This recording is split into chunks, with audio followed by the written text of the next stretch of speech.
5, 4, 3, 2, 1. Please do not change channel. From Krypton Radio, brought to you by Famous Faces and Funnies and Off the Chain with Yvonne Mason, it's the Hanging with Web Show Radio Hour, the Internet's premier pop culture talk radio show.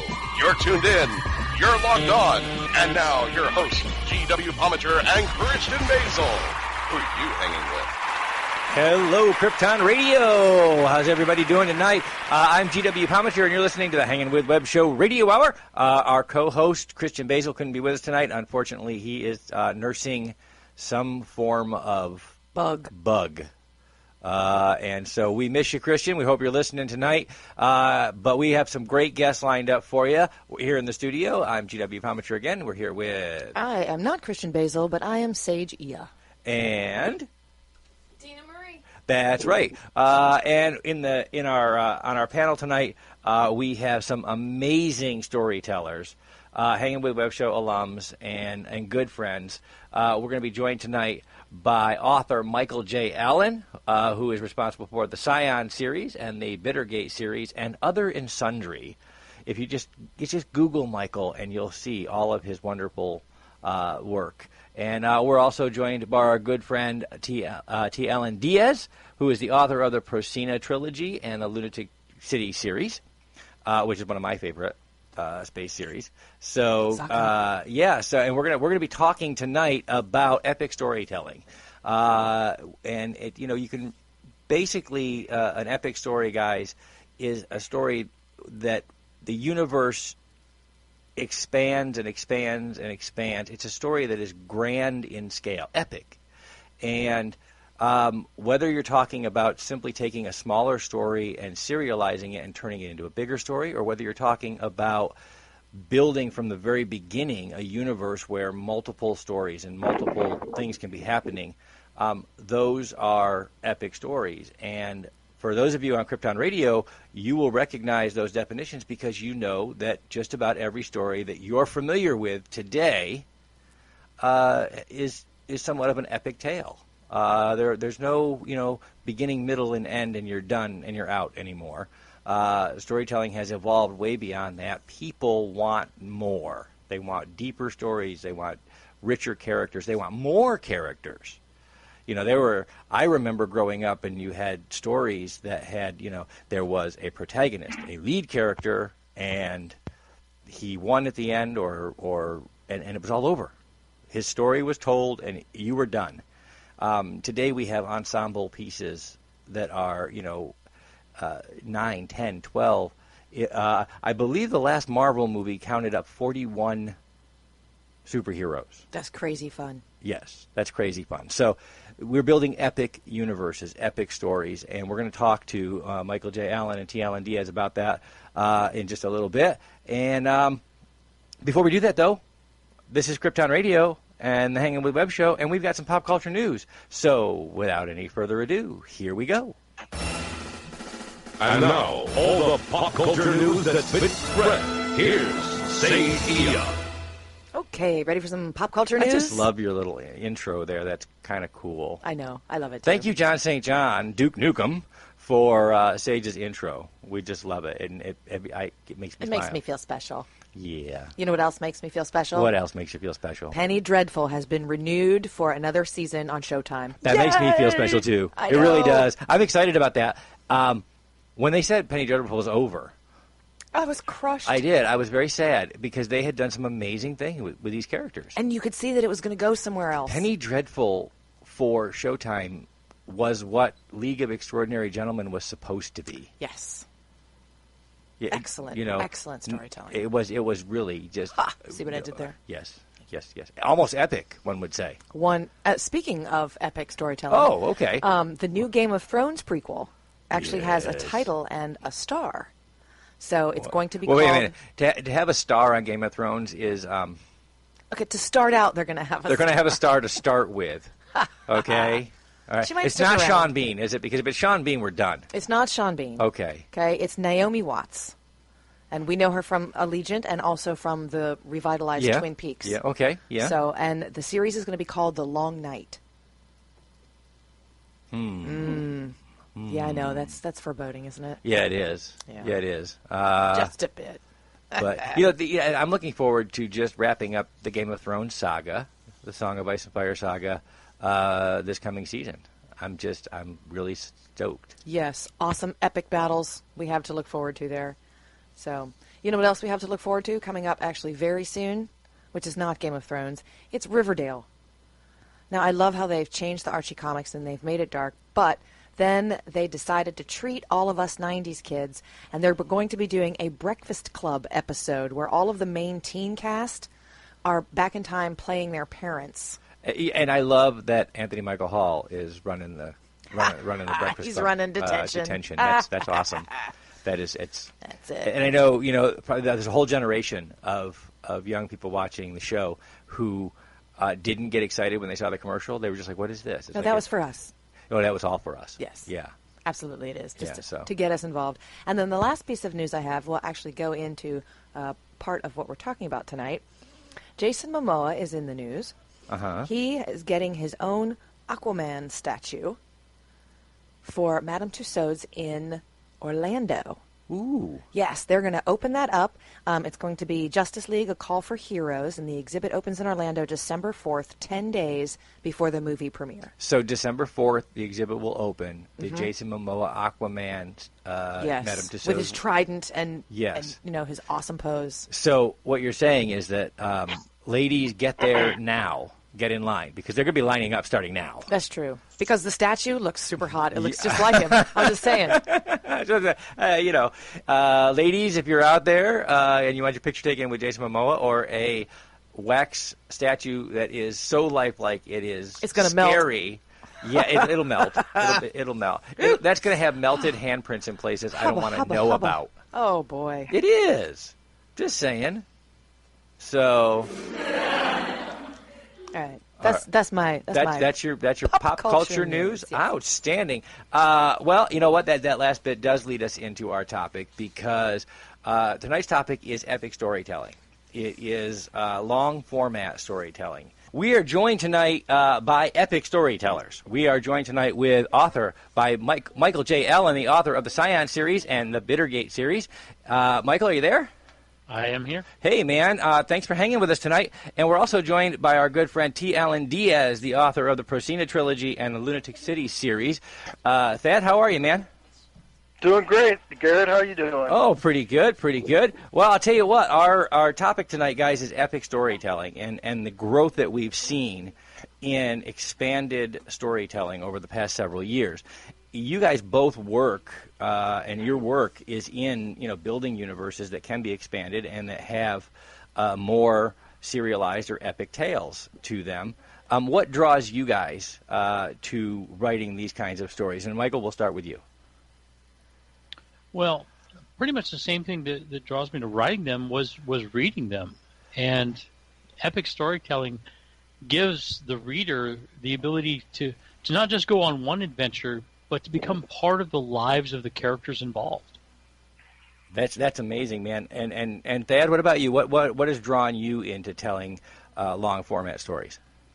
I always like the larger scope stories anyway. But I grew up on like the Star Wars and those kind of stories, the Star Treks, where every time there was always a new adventure, but each story could be self-contained and tell its own thing, but there was always another adventure to go on. So probably very similar vein. The motivation is I would think pretty typical. I think that's everybody wanting to tell that more, stay in that same adventure or in those same characters as they develop more and more down the road, Oh, absolutely. We've seen storytelling of this kind branch into just about every medium in every genre that exists right now. We were talking earlier about in our pop culture news about Penny Dreadful being renewed for another season in Showtime. Now, that had been canceled, and they decided to continue the story. We see it all the time. I remember going to the theater when we were all young, seeing Superman for the first time, and it was a Superman tale. And Superman 1 and 2 were filmed together, but it was a beginning, a middle, and an end to a story arc, and that was it. When the next Superman movie came along, yes, it was a sequel, but it wasn't a sequel. It was just another chapter in a Superman adventure. Each story was its own thing. Today, they started these superhero universes. They started building a universe that would be inhabited by every hero they could imagine. Iron Man started, and right at the very first time we all had to stick around for a post-credit scene, we saw, oh, there's more coming. So storytellers are really embracing this, and I think it's because, as you guys said, audiences are really embracing it. Now, what do you think it is about these kinds of stories that are bringing more and more audiences to wanting a more serialized style of storytelling? Thad, what do you think? Well, I think for the studios, to be completely honest with you, part of it's economics because, they have a ready-made story that they can build off of that's a recognized character or a recognized story, recognized characters, people that an audience can identify with right away. From the audience standpoint, I think it's really, especially in the case of Marvel, it's a chance for them to experience on the big screen something that they've grown up cherishing in Spider-Man or Iron Man or Batman or whomever you want to, whoever you want to insert into that role, into that, whatever name you want to put in that blank. And I think that is a great deal. That's a great thing that we can do today that we couldn't really have done very effectively 20, 30 years ago. Yeah. Michael, what do you think the big draw to these kinds of stories is? Well, it comes down to humanity. We're into connections, and these stories connect not only the heroes together and give us that mesh of conflict and working together, but also connect us into their worlds and make them much bigger, much larger than life. We've got a society that will go and wait until a series is basically over on a streaming service and then binge the whole thing because they want that full, rich story all connected together.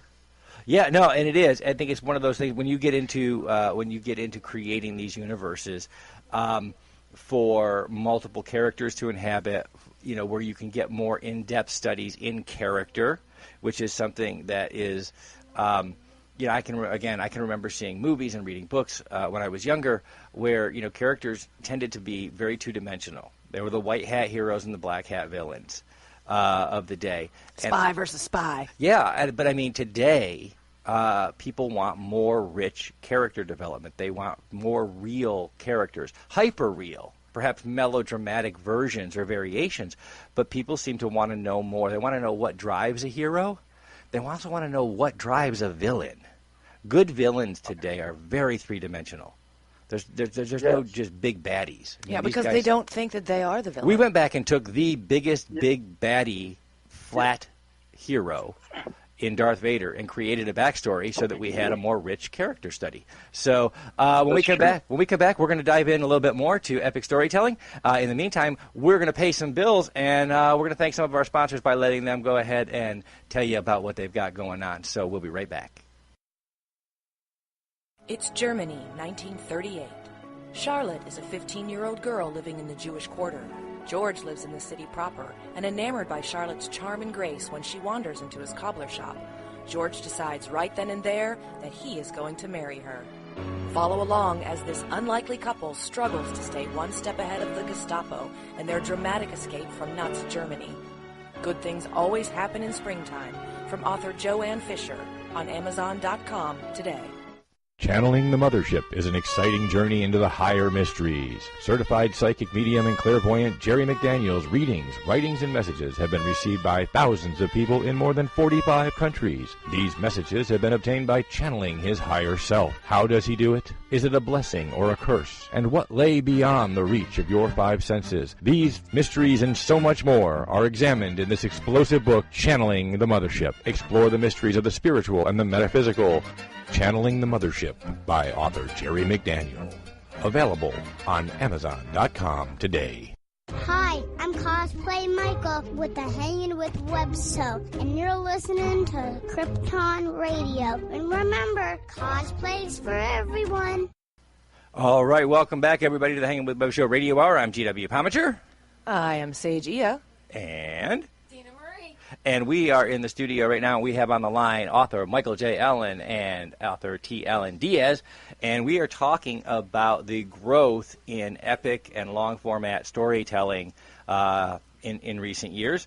And just before we went to break, I was talking a little bit about the fact that, you know, we have gone back and almost sort of what the reviewers and the critics and everybody are calling retconned. We've retconned even our flattest two-dimensional villains into more three-dimensional villains. And this is true especially, and, you know, the folks that are listening to the show know that the Hangin' with Web show focuses a large amount of time on our indie and small press authors and filmmakers and creators. And so everything, you know, I think as you guys are building worlds, the bar keeps being set higher and higher to build more expansive worlds and deeper studies in character. Now, for each one of you, as you're working as authors, what have the challenges been as people are, you know, raising that bar when you guys are working? Michael, what have the challenges been for you in seeing a thirst for deeper stories? Michael, are you there? Okay. Sorry about that. Oh, no problem. It's a very deep question, and it has a lot of facets to it. The bigger the world, the harder the juggling act. Mm-hmm. Not only do we need to keep all of our characters real, and each of the characters a hero in their own story, but we have to keep track of them. As the series goes longer and longer and longer, you have more and more encounters. And trust me when I say your readers, a lot of them will remember every little detail. So you've got to keep long and extensive lists of who said what to who. But at the same time, do you have that? Do you have those moments when you find yourself questioning your own continuity once in a while, where you're going back, going, "Oh, where did I leave that guy?" I do. And often I have to go back and reread the previous books just to refresh my memory when I'm coming back to a series. Yeah, because if you don't, somebody will point it out to you. Oh, they will, without a doubt. They will. Without a doubt. But you can't always take the reader's quote unquote facts as fact, because a lot of times they'll come back with something that they perceived that wasn't actually what you wrote, and now you're in conflict with what was actually written. Yeah, especially as with the written word in particular, so much of what we do is, you know, try to get into our readers' minds a little bit and to tease them with things that are coming or with plot points that we are going to make later on. And so a lot of times, a lot of what's read is subject to interpretation. And if a fan or a reader has interpreted something just so, and then later on, you know, you have the ability as the creator to play with that fact or that, you know, that interpretation. Sometimes a reader can get kind of, as Sage said, they can get kind of pushy if you interpreted your own creation differently than they did. And again, the larger the story, the more characters, the more expansive your universe, the bigger the dangers are that you have readers that have gone and spent more time or less time in different areas of your world and interpreted those things differently than perhaps was intended. So I can see it where there'd be a challenge there. Thad, how about you, man? What have been some of the challenges in world building for you, knowing that your audiences are a little more sophisticated and a little more demanding when it comes to these kind of worlds than they may have been 25 or 30 years ago? Well, you know, it's funny. It actually reminds me of a story where I had somebody who was reviewing my book, and I really wish I'd have had her post it now, but she's like, yeah, you know, I read your book, and I didn't like it, and and she panned my book to the point to where I was like, did you read the same book that I wrote? Because none of these were the things that I was trying to convey, but she took away a very different perspective, and she said, look, I really trashed it. I don't know if you want me to post. I said, look, that's fine. You don't like it, it's fine.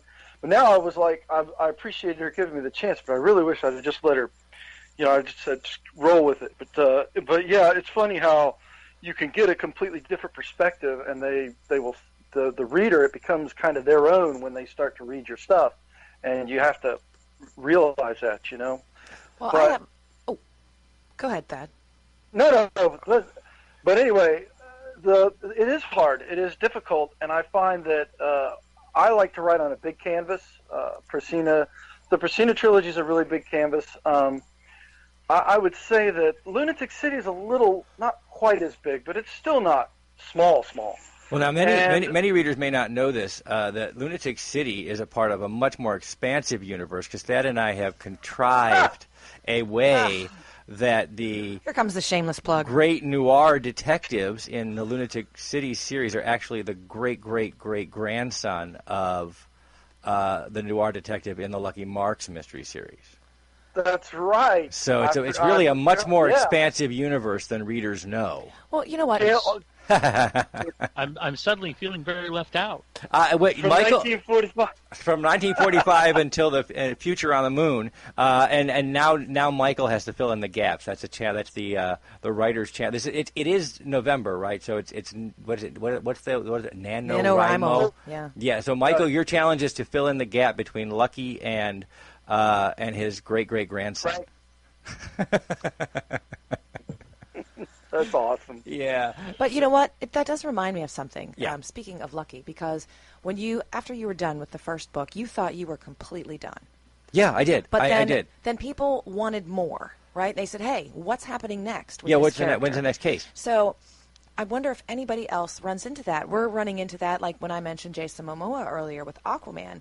People weren't content with just the Justice League. They wanted to hear the individual stories. Well, when's Aquaman coming out with a movie? Mm-hmm. Same thing in the MCU. Where's Scarlet Witch's movie? So do you guys run into that? Do you add more and flesh out more of your characters because there's a call for it? They just want more of this character. They want more adventures, more stuff, and so you find yourself painting even broader than you were before, or delving in much deeper. Michael, we'll start with you. Have you ever had a story you were pretty sure you were finished with these people? I'm done with them. I'm putting them on the shelf, and then all of a sudden people were like, "Well, where are they?" Yeah. Actually, I have a dark fantasy that was only ever meant to be a 14,000 word short story, mm-hmm. and every review I get is, "Where's the novel? Where's the rest?" And the danger is that if I don't write it, the fans will. Yeah. Oh yeah. Oh yeah. As I said, I wrote Lucky. It was a one-off. It was a great story. It was kicking around in my head for a while, and I wrote it, and I thought, okay, I'm done with this guy. I did what I set out to do, which was tell the story that had never been told, which was the origin story of the proverbial Sam Spade or Philip Marlowe detective. I wanted, how do these guys become jaded? How do they become the characters they are? Told that story, and my email box overflowed with, oh, well, when's this guy's first big case? When's this guy's next thing? And I thought, I was done with. I did what I wanted to do. I this guy to me is going to end up just like all of the rest of the great noir detectives. He's going to be another Philip Marlowe. He's going to be another Sam Spade. A copy, literally. And in my book, I don't pretend to be any of the writers from those days. So he's a pale reflection of those characters. It was just an origin story, and yet people wanted more. Thad, I know you set out to do the Prasina stories as an epic.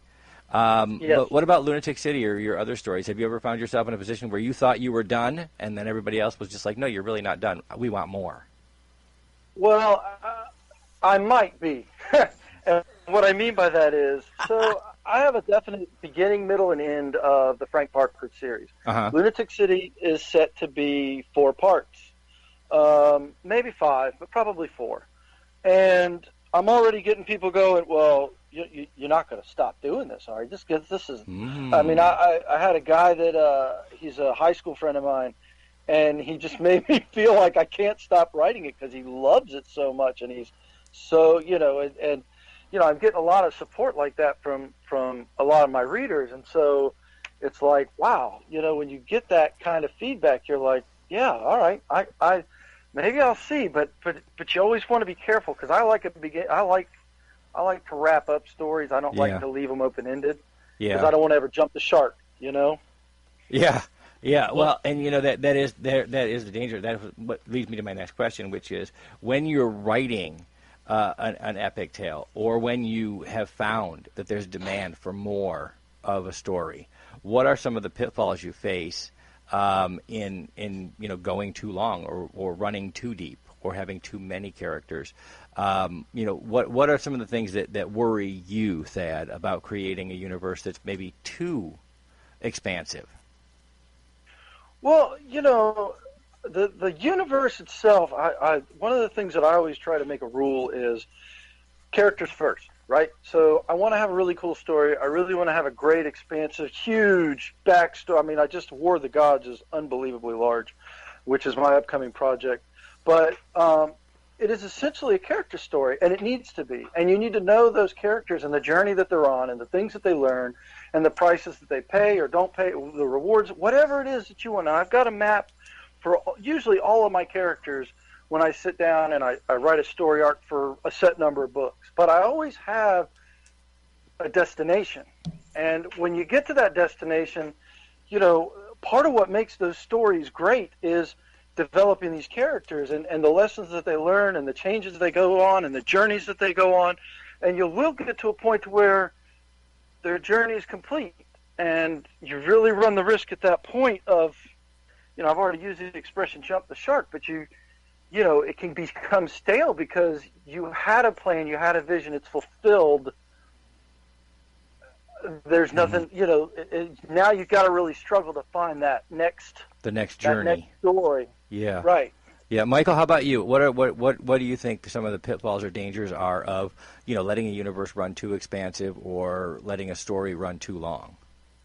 Well, there are two major dangers. The first one is when you've got a story that you think is complete and the readers want you to keep going, one of the problems you run into is the power curve. Long series are designed with slower changes for the main characters so that character can sustain over the long haul. Because if, he's got something that he's got to change, he's got to learn, he learns it in the first book, where you go. Yeah. He's already learned his lesson, his adventure is over. For my Scion series, I know that if Alaric is ever really off a ship for a long period of time, he's done. Okay. Because this is about an adventure in space on a spaceship that, just happens to be alive. But the second part of that,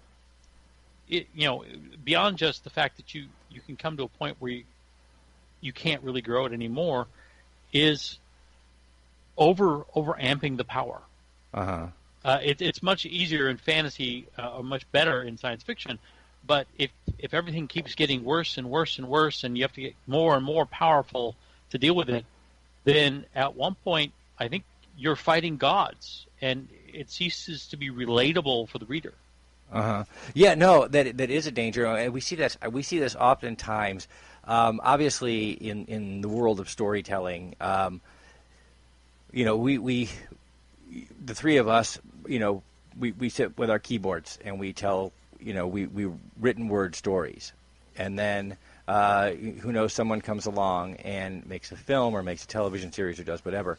But storytelling on television has always been more about designing the long format story than it has been in films and other places that adapt literature. When we come back from our commercial break, we're going to talk a little bit about that and about some of the pitfalls that Michael and Thad have talked about and how we see those translate into things we're more familiar with in long format storytelling. So right now we're going to take a break. When we come back, we'll dive right back in.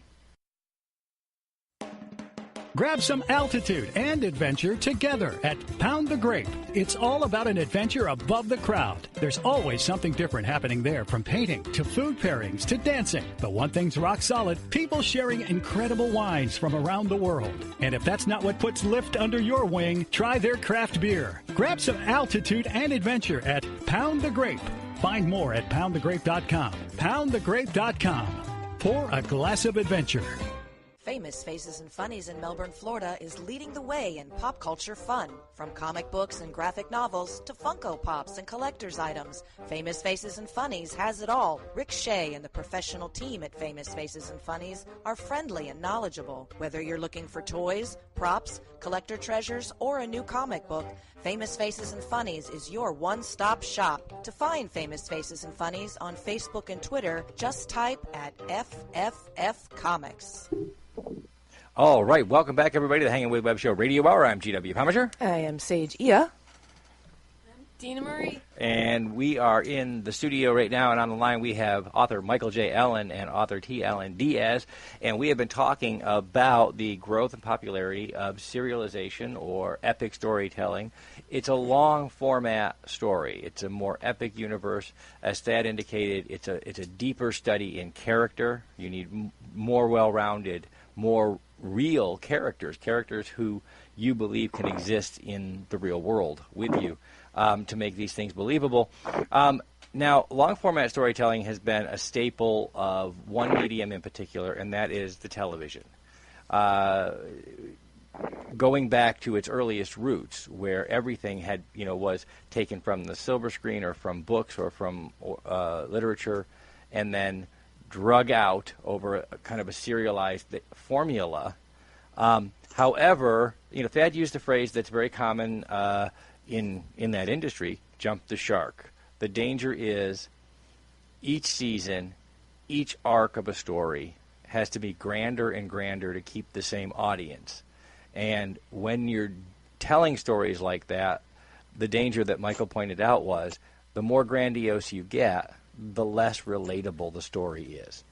Until you reach a point where it's simply either audiences can't suspend their disbelief or they just refuse to believe how ludicrous the situation has got. Hence the term jump the shark, which comes from an old Happy Days episode. Now we've got the whole world, guys, we've got the whole world right now Googling Happy Days because most of them don't know what it is. Hey. Hey. Really? Did you just do that? I did. Yeah. But yeah, so is that something that you guys, I know when you're building your stories, it's something that you're cognizant of trying not to do. Is it something that you guys are particularly critical of when you see it in storytelling, when you watch a television show or you read a new book series or you see a new film or whatever? Is that something that you guys are hyper aware of? Are those moments when things get a little bit too far? They pushed it a little bit too far, maybe in an effort to keep going longer, or maybe in an effort to try to up the stakes.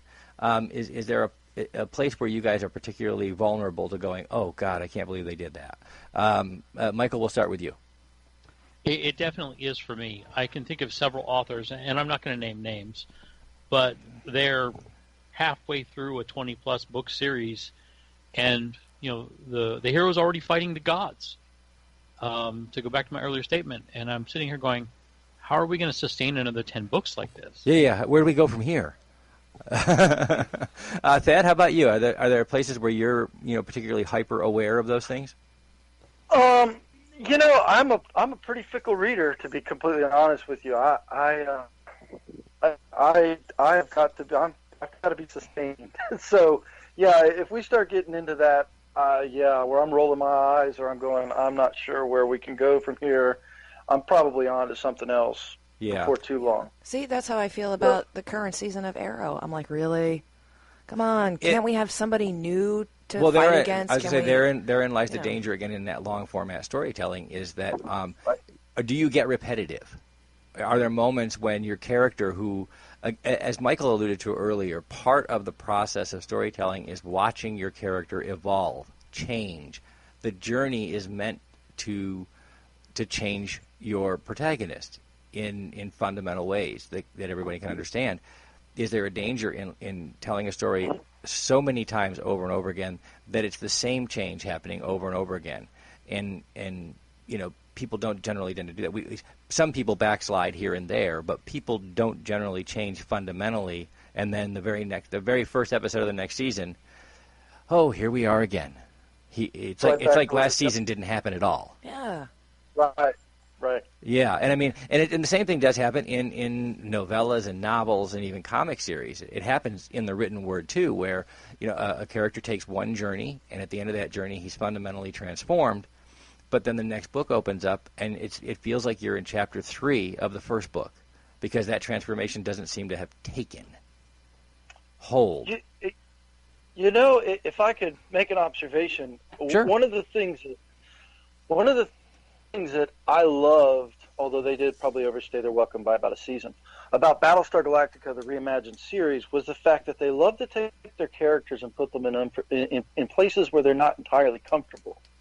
And I think that's a great tool because if you're familiar with the story, Kareth Race was a hotshot jock pilot, man, and she was the bomb diggity until she wiped out her knee, and then she had to plan this op, and she couldn't be a part of it, and she had to turn it over to someone else, and she had to take this detached command and own the plan, even though she wasn't able to participate. And I thought that was in season 1, but I think that is one of the things that's a great way to avoid doing that, is by constantly moving your characters into places that they're not comfortable, giving them more authority or whatever it is. Well, it forces the fiction writer into a three-dimensional space, because life is ever evolving, and we may, on the adventure that we're all on in this life, we may transform in many ways,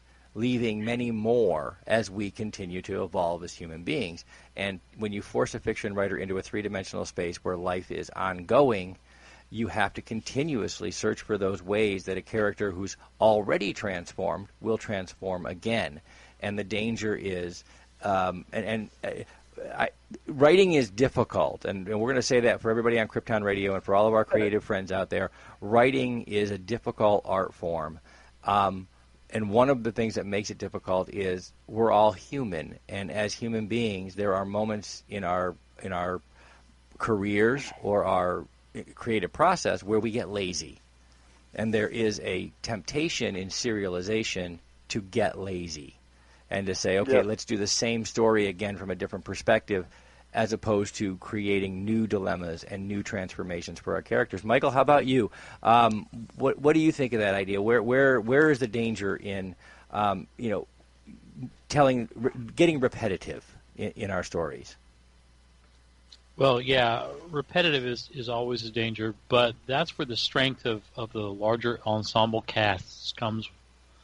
If you have a world, and there are two ways to do this really. There's the big ensemble crew, the Firefly crew, and you take Shepherd Book on a mission, you take Wash on a mission, and we get to delve into each one of them. And because it takes a while to delve into each one of them, we've got a lot of material there.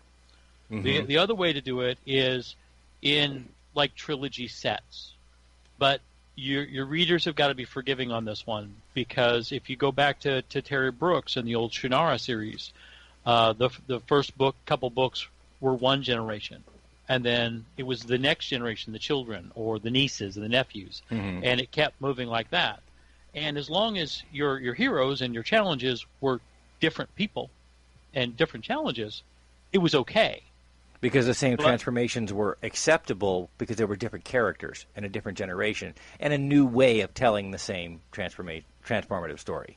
And even if they had the same flaw, the characters have the same flaw, they might not approach it from the same direction. Uh-huh. So it's like exploring almost like a what-if loop, like Groundhog Day. So we're going to do it this, but we're going to do it completely different today. Well, I have a different note, because we've talked about characters, but sometimes the world that you're in or the background can be a character in and of itself. And one of the things that I love to do in movies and shows is when they show behind the scenes and they show all the technology, like for Justice League, and they were thinking of new toys for Batman and what would happen, how would technology evolve. So I wonder how much how much research goes in to creating those worlds to make sure that they are as believable as possible. Because I know you've both made beautiful, colorful worlds. So how much research did that require for you to say, oh, this is plausible?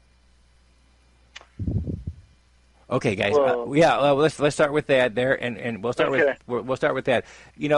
Voluntary suspension of disbelief is a requisite for bringing a reader into your world. So when you're putting together your world, as Sage put it, how much research do you do to put in, to make sure that you have buy-in, that you get that voluntary suspension of disbelief? For me, it's exhaustive, and I will come across stuff. For instance, if I'm wanting to make a ship turn at a certain rate of speed, I want to know how many G's it's going to be pulling, and I want to make sure that it's realistic. I actually have to do that. I don't have physics, but I do have a computer, so I can Google that. I can I can figure out how many G's you're going to pull at so many degrees at such a speed. I actually had to look that up in the Volga cell. But those kind of things are things, I look up rail guns, I look up Gauss cannons. I've actually learned the difference between the two, which I didn't know before I started writing, but there is a difference. It's a lot, it's a ton, and sometimes it's because I'm a geek. I find myself researching, and 2 hours later I'm going, darn, wasn't I writing a book? This was so interesting, and I've got to get back to writing a book now. I got to put this down. But yeah, a lot of research. A lot of research in my experience. Yeah, Michael, how about you? You bringing that reader in and making sure that they are invested in the depth of your series or your universe is so important to the writer. What kind of research do you do? What are you particularly looking for when you're building a world for a reader to immerse themselves in? Well, I'd have to say after Thad's answer, I probably do a lot less research than he is. Now, most of us writers are just gluttons for absorbing every piece of trivia that walks across our desk, and we get lost in research pretty easily. But of course, I also have readers, doctors of physics that I can, hey, can you check this out, see if this will work for me? But where I really find that you can go along with the reader is if you remember the details and the facts of the little things. Most readers they start to trust you when you're real about the little things, so that when you're building a faster than light drive, they're like, okay, I'll buy that because you were right about this and you were right about that, so you're probably pretty right about the bigger picture. Now, obviously, you can take that too far. Yeah. And your reader's just like, okay, where's the eject button? I'm done. Yeah. Well, and there are two schools of thought in building that suspension of disbelief. There's kind of and I would refer to them as the opposing points of storytelling that both work effectively, and neither is exclusive, but they both have their pluses and minuses. There's what Michael was just talking about, which I'll refer to as this is the Star Wars way to do it, where I drop you into the universe. Certain things are, certain things aren't, and you can accept it or you can't. Or there's the Star Trek way of doing it, where I drop you into the universe and then I explain how everything works to a degree that it sounds plausible to you. And both ways are effective, but they both have their drawbacks too. There will always be the person that says, "Wow, a laser sword just wouldn't stop. It would just keep going forever and burn a hole and everything." So like there are those that will nitpick the science, or those who will look at it from a different point of view. But both are equally effective in immersing a person in the universe, because when you're born, you're not born into a world you understand. You're just there. No one explains it to you. There you are. Learn to walk, learn to talk, learn to do all of these things, and that this is the world you live in. And so when you drop a reader or a viewer or a listener into a story, and you just say, okay, these are the things that are, there's a large percentage of the audience that will just accept that as opposed to needing it explained to them. Whereas, there is another portion of the audience that needs the science explained, that needs to know how your gravity works, how does this stuff work? So I remember watching Firefly thinking, all of these ships just have gravity, and I have no idea how that works. And I don't care, because the story is compelling and the characters are interesting. So but after a while you look at it and go, how does that work? So, guys, we got to take one more quick break, and then we'll come back and we'll wrap it up. And again, we're talking about long-format storytelling, epic storytelling. We're talking with Michael J. Allen and T. Ellen Diaz, good friends and authors. And we'll be right back, guys. So here we go. From author Sherry Rentschler comes the Evening Bower series, a prophecy from the lost city of Atlantis, a pairing whose union will change the future. Magical creatures, prophecy, destiny, and love collide in a new kind of romance. It's Sherry Rentschler's Evening Bower series, a haunting and compelling tale pulled from humanity's lost histories. Begin the adventure with Time and Blood on Amazon.com today. Forever is only the beginning. Discarded by Michael J. Allen. In a world where magic is sold like designer coffee, unknown forces have corrupted it, and it's killing people. Now, an unlikely hero emerges. A homeless ex-con creating spells out of a trash can is the only one who can save the city. Michael J. Allen's Discarded, available on Amazon.com. All right, everybody, we are back. This is the Hangin' with Web Show Radio Hour. I'm GW Pomichter, and we have been talking for the last hour about long-format storytelling, or what's referred to as epic storytelling, or in the movies or television world, it's called serialization. No matter which way you look at it, what we're talking about is making universes that are deeper, more expansive, with more characters and more stories in them. And we have our subject matter expert tonight, author Michael J. Allen, the author of the Scion series and the Bittergate series, and author T. Allen Diaz, the author of the Persina trilogy and the Lunatic City series. And guys, we have been talking a little bit about the dangers and pitfalls and some of the things that writers face when building these kinds of worlds.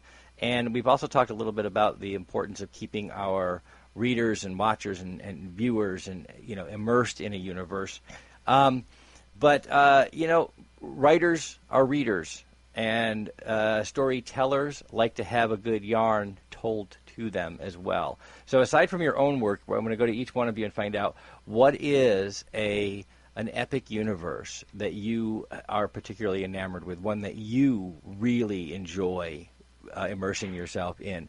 Michael, how about you? Aside from your own, what is a universe or a world that you really enjoy? Two come to mind right off the bat. The first one is D.J. Butler's Witchy Eye and Witchy Winters, the new sequel. Mm-hmm. And it's a Jacksonian American fantasy, and the language and the immersion and the history is just so gorgeous. It's just incredible. And the second is the Four Horsemen military science fiction universe, which I believe Thad is actually an author of.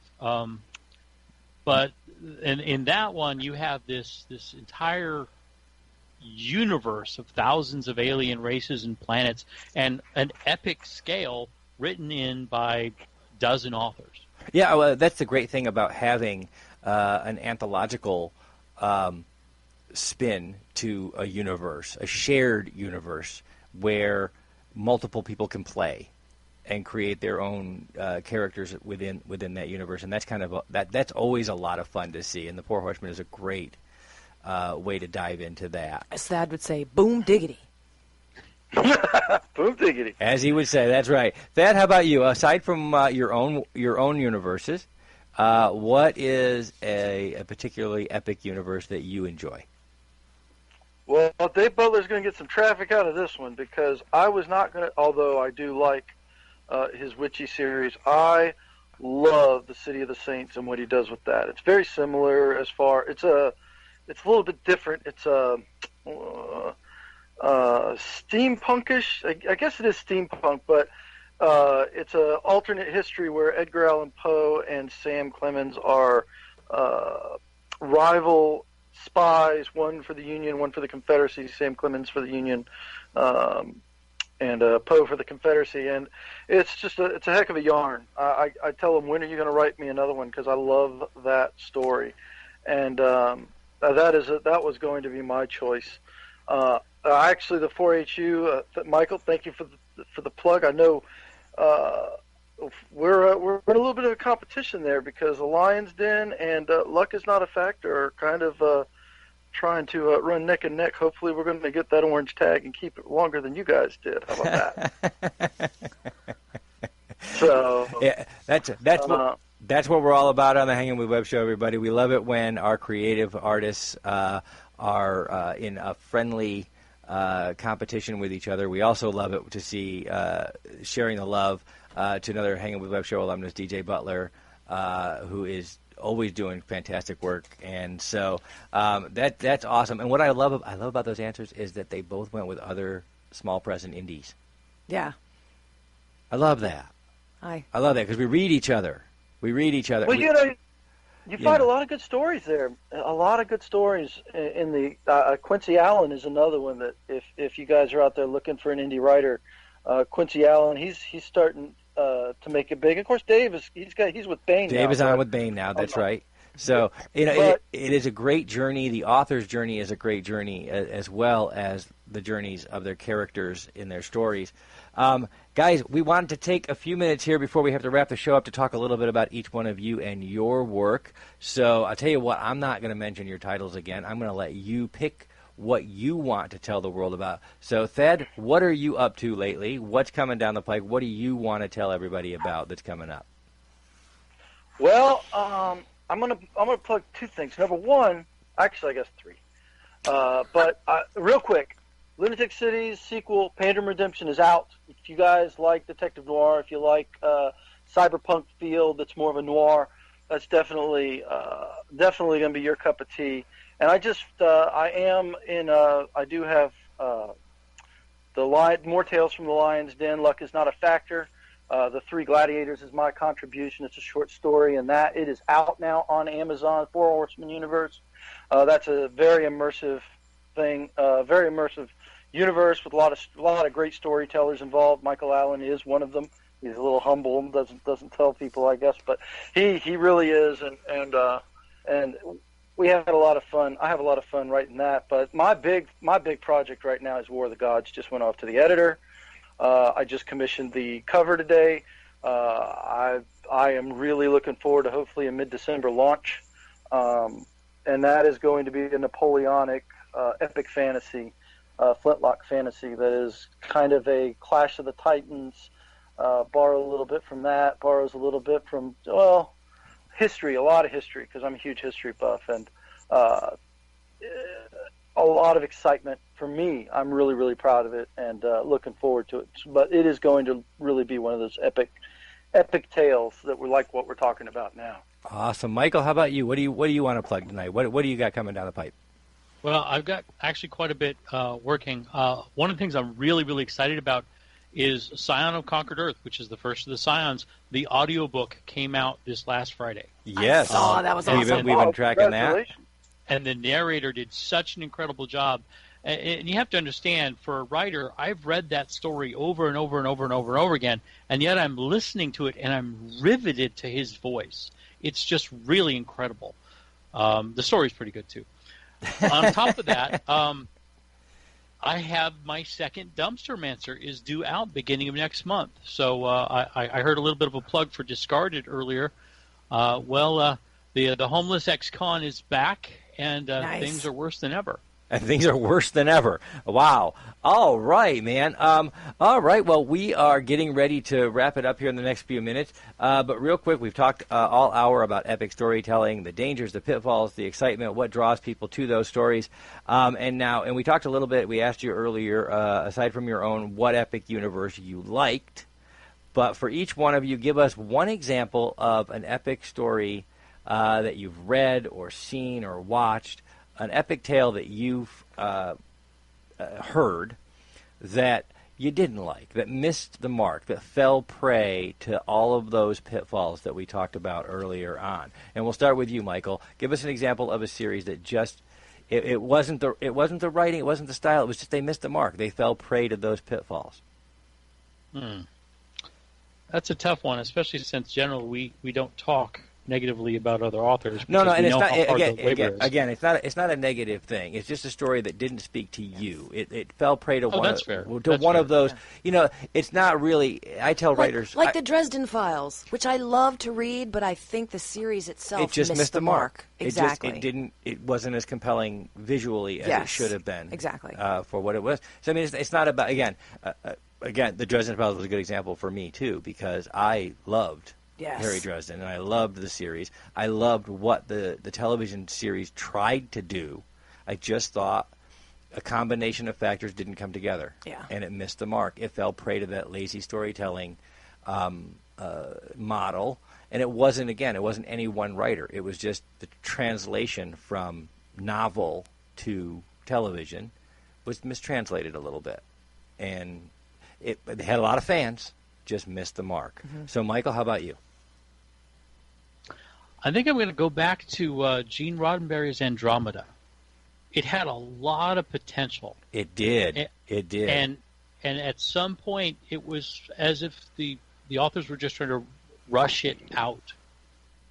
Yeah, it felt again. It was the difficulty was in the serialization over time. It started out with a very creative idea and a very creative story arc, and then over time it started to feel repetitive, and it started to feel less creative than it had started out. It started. I mean, I would liken that to if you wanted to see Andromeda, a story like Andromeda done well, I would go over to Sci-Fi's Farscape, where they did a very similar thing. They took a man out of time, out of his own space, out of his own reality, and pumped him into a new world and a new reality.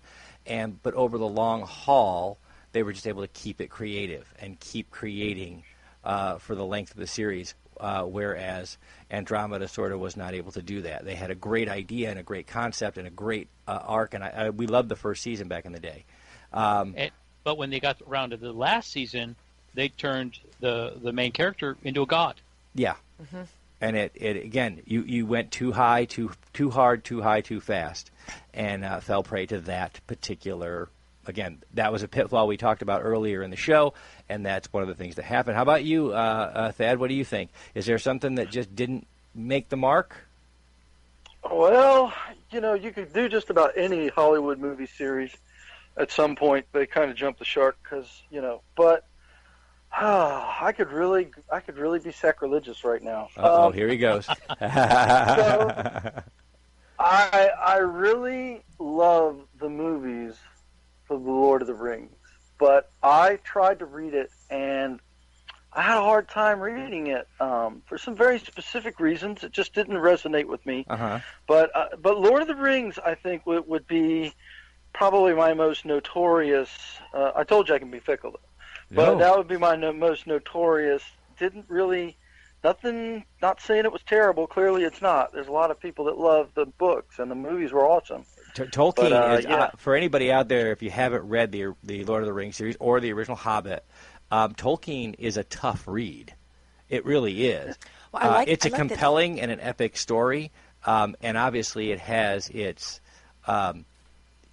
Peter Jackson did a fantastic job translating that into screen in a way that had never been able to be done previously to that. However, that's not wrong. It is a tough read to get into the Tolkien universe. His use of language is, to me, it's phenomenal. But I also am a huge Dickens fan. I love florid and hyper florid language. I'm actually glad Thad chose that as his example, because it shows you sometimes the books are better than the movies, and sometimes the movies are better than the book. For a generation removed, or for a different kind of reader, or a different kind of story, a person it is.